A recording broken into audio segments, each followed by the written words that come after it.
Hey everybody, I'm Carlos Garcia Calan. I'm the manager of the European Service Module Integration Office for NASA.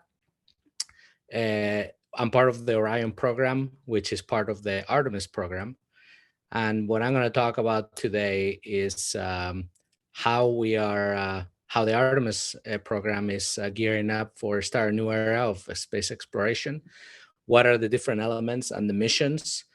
And then I was going to talk a little bit more in detail about our first mission, which was Artemis 1, launched in November, splashed down in the Pacific in December. And, all the what are the objectives of that mission. I wanted to show you some cool videos and pictures that we took from there. And then what's next in the Artemis mission. I'll start by saying that the main objective. Many people questions like, why are we going back to the moon? That's the Artemis missions. The first few are definitely around going back to cislunar space, and the architecture is geared to get there and then learn how to stay there. But a lot of people ask, well, why are we going back? Because we've already been there 50 years ago, as a matter of fact, in the Apollo program.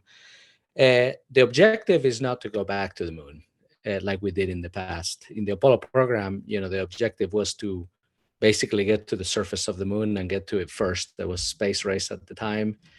Our objective, getting to the surface of the moon is just the price of admission. It's step one. Our objective is Mars. And why Mars? Of course, many people ask that too. We have a pretty extensive robotic exploration campaign already on the surface, but as you all probably know, there's nothing like putting human boots on the ground. And basically, by doing that, you revolutionize not only the technology that you're developing to get there and study there, but what you learn once you're on the surface. Mars actually, right now, if you look at a picture of it, and I have some in my presentation, it looks like a complete desert. You can stand in some of the Earth's deserts and say, oh, this looks like the picture that I have seen from Mars. But it didn't used to be that way. And we have now evidence, we're building evidence with our robotic exploration campaign that there's actually water potentially flowing in rivers and lakes on the surface of Mars. So what happened? Mars is not that in galactic terms, not that far from us, and it's our place on the sun. So clearly, there were some dramatic changes there that in the future could happen to us here on Earth. And if we don't even understand the basics of what it looked like before and the process of transition to what it looks like now, then we don't understand our place in the solar system and what could happen to Earth in the future. So going to Mars and study your surroundings, basically the very basic price of admission of exploration. So the ultimate objective is getting there. Of course, to get there, it's a huge technological step from where we're today. If you think about low Earth orbit, we are, like 3 hours away from home, basically. And you can put that in terms of if you go camping, for example. You can go camping 3 hours away from home, and what gear would you take that, and what precautions you need to, in case something goes wrong, you need to take, versus when you go to the moon, you're like 3 days, 4 5 days away, depending on or trajectories and stuff. So that changes your mindset of what you need to take when you are 4 or 5 days away from any safety, help, provisions, logistics. When you go to Mars, you are 3 to 6 months minimum of coming back home. So that's what leads to the huge technological step moving forward. So before we engage into the Mars exploration campaign with humans, we really need to basically learn what technologies we need. And I'm not just talking about transportation. Transportation is the base. We've been studying that for a long time, but we probably know how to get to Mars by now. We've sent robots there.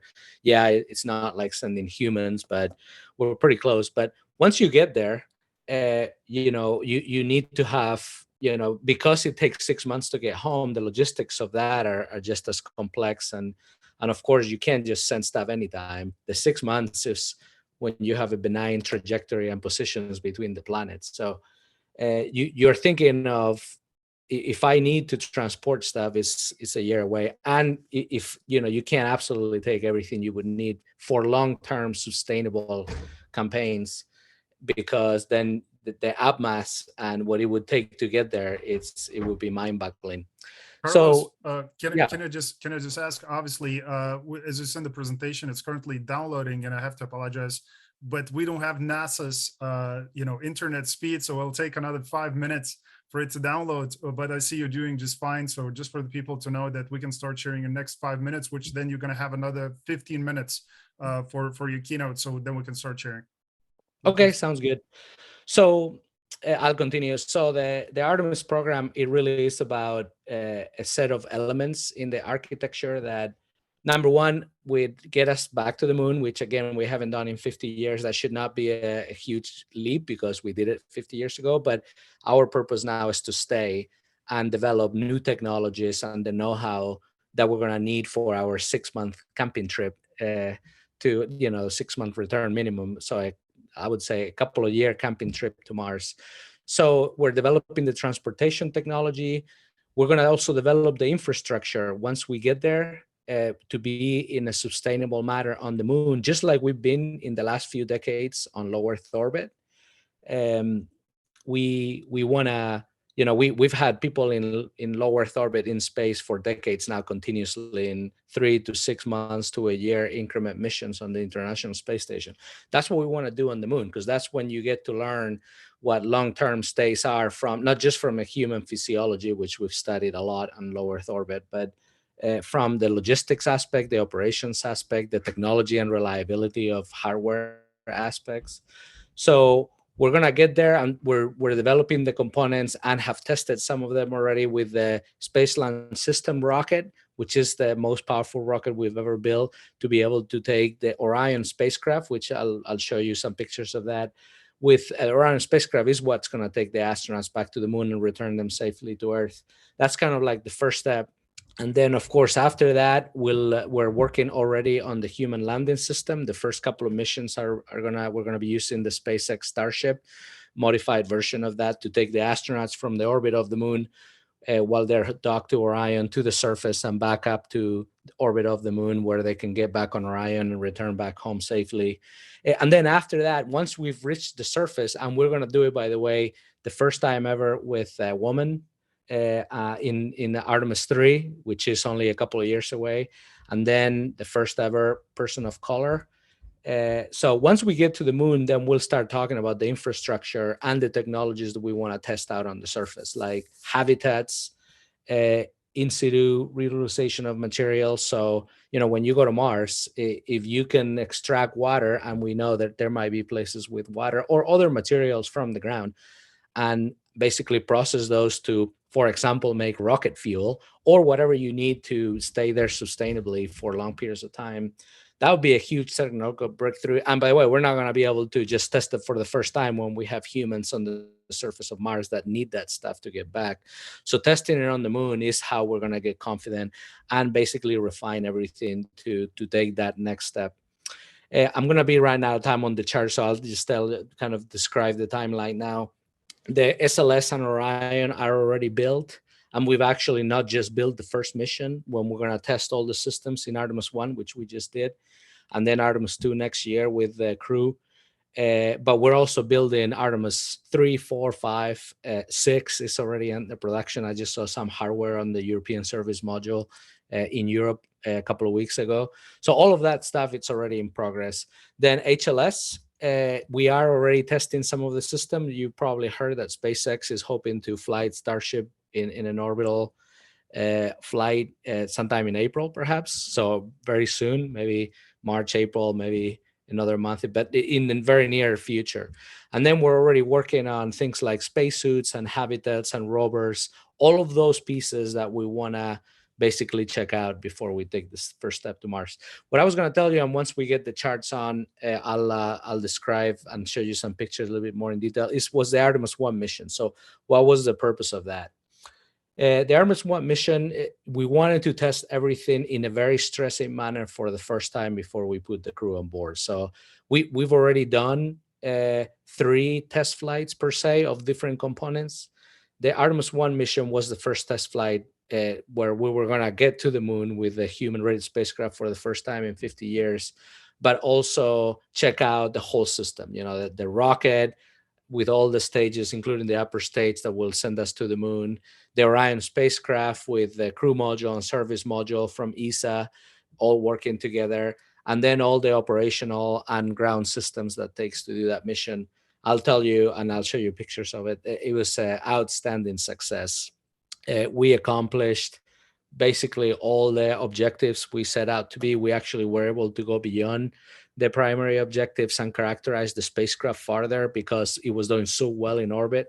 We were kind of in overdrive trying to come up with new tests to do and thinking about future missions. What are the known constraints that we thought the spacecraft had from our design and simulations, and how can we investigate if those are true? Obviously we're generating more power, we're consuming less power, we require less heat. So how can we attack some of those constraints so maybe the next few complex missions we won't be that challenging? So we did tests where we put the spacecraft out of attitude for longer than originally we were intended to. We did maneuvers and burned the engines longer than we were originally intended to, and basically got a fantastic picture of what the spacecraft looks like and how it's going to operate in orbit.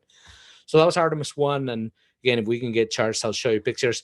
If, by the way, if we couldn't get the charts on, research it, Google it, Artemis 1 mission. We're already starting to put all the videos and pictures I was going to show you. We're putting them online.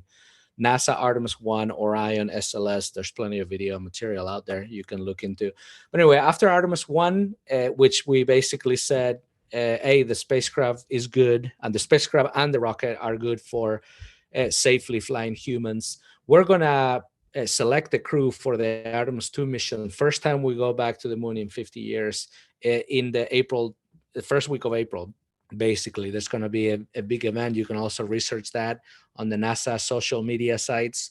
So we're going to announce the 4-person crew that is going to do the last test flight before Orion becomes operational. And basically, they'll go to the moon. They'll do a flyby. Before we send them off to the moon, we're going to go to an orbit that's about 24 hours. Or very high elliptical orbit around the Earth to check out all the ecosystems, which no matter how much we want to check them out on the ground, there's nothing like space with the crew in there breathing, generating heat, having to control all the different atmospheric parameters for them with the vibration and so forth. So anyway, that's the Artemis 2 mission, targeted right now, November, December of 24. So the hardware is already at Kennedy Space Center. We're finishing the assembly. Then we'll go into testing. Then we'll stack the rocket and be ready for the crew. And then after that, a year after that, it's the Artemis 3 mission, which is, again, first woman on the surface of the moon, first person of color. This is going to be very complex because it's not just going to be getting to the moon, but docking with another spacecraft, the HLS, the Human Landing System, which in this case will be a Starship version of the Human Landing System, and getting back to the surface of the moon, doing the first checkout mission. We're also testing new spacesuits. And then, once we've done that, we can start building from that. In parallel to all of this, we're also building a space station that we're going to put around the moon. It's called Gateway. And the Gateway space station is basically going to allow us to be kind of a gateway to entire points of the surface of the moon. The Apollo program was targeting very specific places around the equator that were benign for the landing operations, and the capability of rocket, spacecraft didn't really, and lander didn't really allow much flexibility on that. Because we want a sustainable program, we're targeting an infrastructure which includes SLS, Orion, Gateway, and the HLS system that will be able to pick any point on the surface at any time of the year that we want to go. And then we'll follow the signs. So right now the poles are hot because we know that there's water there. There's craters that are partially shadowed. So there's permanently shadow areas, and there's sunlit areas where you can generate power and so on. So there's probably, and we know there's water frozen there, and that's one of the areas where we can test out in the future our technology for extracting that water, make it rocket fuel, liquid hydrogen and liquid oxygen out of H2O. So yeah, so that's a primary target. So that's where we're going to target Artemis 3 mission and maybe the first few missions. But then if we decide, hey, there's some other science or technology objective that takes us to somewhere else in the moon, we're going to go there. Hey, there's the charts. I can see them. Okay, let's see. How much time do I have left? 14 Martina minutes. is just how much? 14 minutes. Okay, 14 minutes. All right, so I've been talking a lot, so I'm gonna take you through some of the GWiz stuff. So keep flip. Can I flip, or I think you're flipping, right?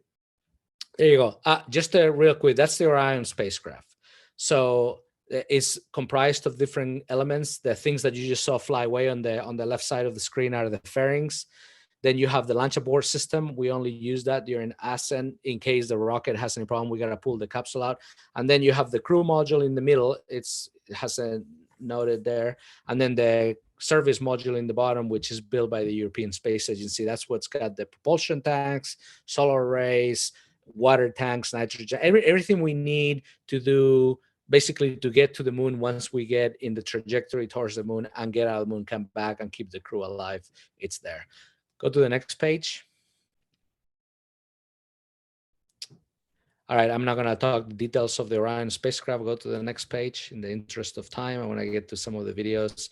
The next two charts just tell you that, hey, we have, this is not only a multi-state endeavor in the US, but if you could click on the next chart, it's an international project. There's 10 countries in Europe that are participating in different elements. This is just the Orion spacecraft. If you take it to Gateway or the other elements of the Artemis program, where Europe is definitely very much engaged and leading some of the development of the modules and the components, but we also have Canadians, Japanese, Australians are signing Artemis Accords. This is very much a NASA-led but international project. And when you talk about international projects, that what also links to the engagement of the local industries. That there's very vibrant European startup activity going on, and there's a lot right now in the US for the low Earth orbit. We're trying to also build a cislunar economy, just like we've been in low Earth orbit, where there's companies that can now take astronauts to low Earth orbit. They want to take tourists. They're talking about space station that's privately funded. We want to create that same type of economy for private industry in cislunar space. So we'll do the big things that we think our government require from a funding and technological push perspective, but then we want to create the environment for that to basically grow, just like the low Earth orbit economy has in the US and in low Earth orbit. So click on the next page. That's the service module by itself. You can see some of the propellant tanks and the helium tank there in the middle, also nitrogen tanks on the side. So that's what it looks like before we've made it to the crew module adapter and the actual crew module on top. So go to the next page, you'll see that. That's the spacecraft, the service module in the middle with the crew module adapter still already installed, and the spacecraft adapter. That's what's gonna connect to the rocket on our way up. So go to the next page, you'll see the next advancement of that assembly phase, where you have the crew module on top. And then we've already installed the solar arrays, which we've got 4. You see 2 of those, and we're about to make the fairings at that stage of the assembly, which is what you see in the background. And then once we've put on the solar arrays, we put the fairings on, then we put the launch abort system on top of. You go to the next page, we're going to show you a picture of the integrated Orion being lowered onto the rocket in the vehicle assembly building. So we were just doing that a few months ago in preparation for the Artemis 1. And that's, by the way, this rocket, when you put it all together, is like 311 feet tall. So it's just a gigantic site to see. This is the vehicle assembly building, and it's almost reaching the top floors. This is the same building we used to assemble the Saturn V rocket for Apollo, and we're pretty much taking the whole height of it. Okay, keep going. Let's see, that's the whole rocket rolling out to the pad from the vehicle assembly building. Keep going. Of course, us getting ready to doing the last few tests, the wet dress rehearsal before we went on the moon. And that's just an iconic picture because our destination is right there. Go to the next page. And here's the first video. So it was a night launch. When we launched, that's when the main engines and the solar rocket boosters ignite. It basically lit up like the sun had just come up. If you were at the Kennedy Space Center, it was an amazing sight to see. Those are the solar rocket boosters getting off and the solar arrays getting deployed. Some of the video, I'm going to show you some of these dynamic events in a little bit less slowed down, and where we can talk about it. That's the Orion spacecraft separating from the upper stage, and that's us on the way to the moon, and some of the iconic pictures that we created. We've definitely, I personally was inspired. I wasn't born when we were doing Apollo, but when I was growing up in school, I was seeing all the stuff from Apollo, and I think that's another objective yet of the Artemis program. Basically, create that environment where kids are inspired again about what we're doing. Kind of doing things that seem like science fiction, and all of a sudden it's reality. And there's all different types of people working on them: women, men, all different colors, all different countries, into one objective. And to me, that's going to generate a wave of inspiration and enthusiasm, with all the other noise that it's in the world right now, from social media stuff with the kids to the geopolitical stuff. This is giving society something to lock onto, which is definitely good for society, and inspiring people to want to be engineers and scientists and people that talk about these things. So anyway, that was kind of very fast. This was the trajectory of the Artemis 1 mission. Go one more and I'll show you what it actually looked like. So we take off. We get very close to the moon. That's the blue line is Orion achieving the moon. Then we do a couple of burns to get into the moon's orbit, and then we kind of chase it. That was the second burn there to get into the moon's orbit. But when we did the first one, we got about 100 kilometers from the moon, so about 80 miles or so. Then when we're ready to come back home, we didn't fully complete one full orbit. It was a 25-day mission. We do another very close burn near the moon, and another one to get out of the moon's orbit, and then we're on our way back to Earth. So that's kind of what it looked like if you were in the distance looking at Orion, the moon, and the Earth, and what is the mission that we did. Okay, go to the next slide. All right, we're gonna go pretty fast on this. So that is the view from. We had GoPro style cameras on the tips of the solar array. So some of these videos is from those solar arrays. So that's why you see 4 of those pictures of the fairing coming off the spacecraft and interacting. This is the launch abort system. Once we knew we were high enough that we didn't need it because the rocket was doing fine and we were already pretty high in the atmosphere, but we wouldn't have to pull the capsule off. Those are from cameras inside the spacecraft, what it looks like as we jettison that. And then that's yet another view of the launch abort system getting ejected. And then this is the solar array deployment from the actual cameras that are in the tip of those solar wings. So we hit the deploy button. Of course, all of this is automated, and you can kind of see the dynamics of the different panels snapping into place and getting a fantastic view of the upper stage in the back there. And then you'll see them kind of locking into place. There you go. Those just the different type of views. By the way, one of the cameras, we had a different focus on it, so we could actually, it's kind of a closer view than the one on the lower right. So we can kind of lock in, and you can hit the next slide.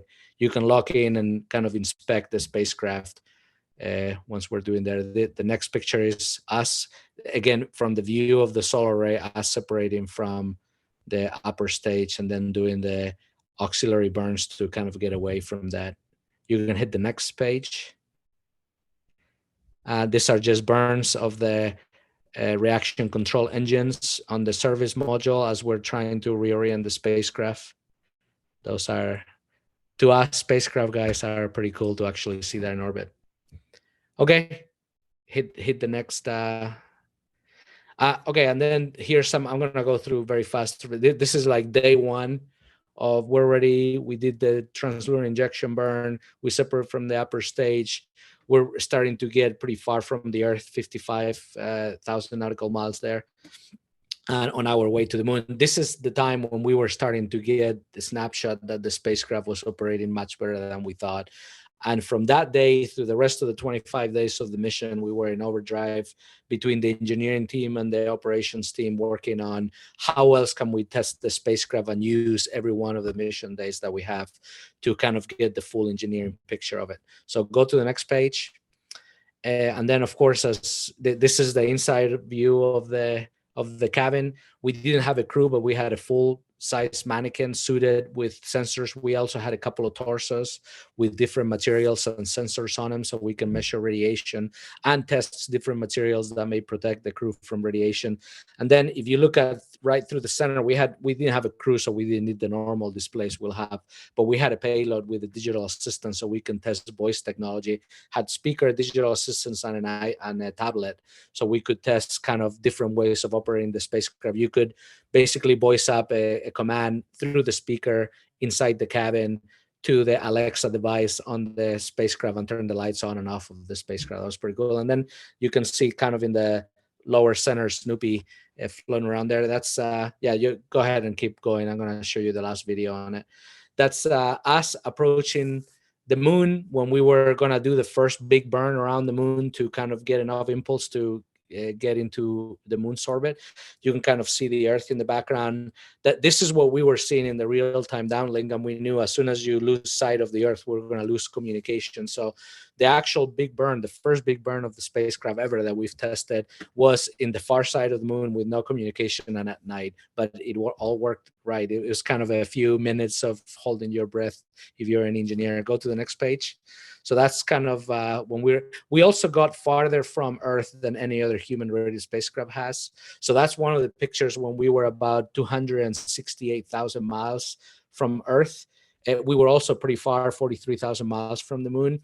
We got a picture of us looking at the moon that was closer to us, and then in the far side of that, the Earth. So we've never seen a picture like that before. We're starting to make history like the Apollo guys did with our program. That was pretty exciting. Go to the next page. That's when we were getting back close to the moon to do another big burn to get out of the moon's orbit. So that's kind of what we were looking as we were trying to concentrate on the big burns that are going to happen.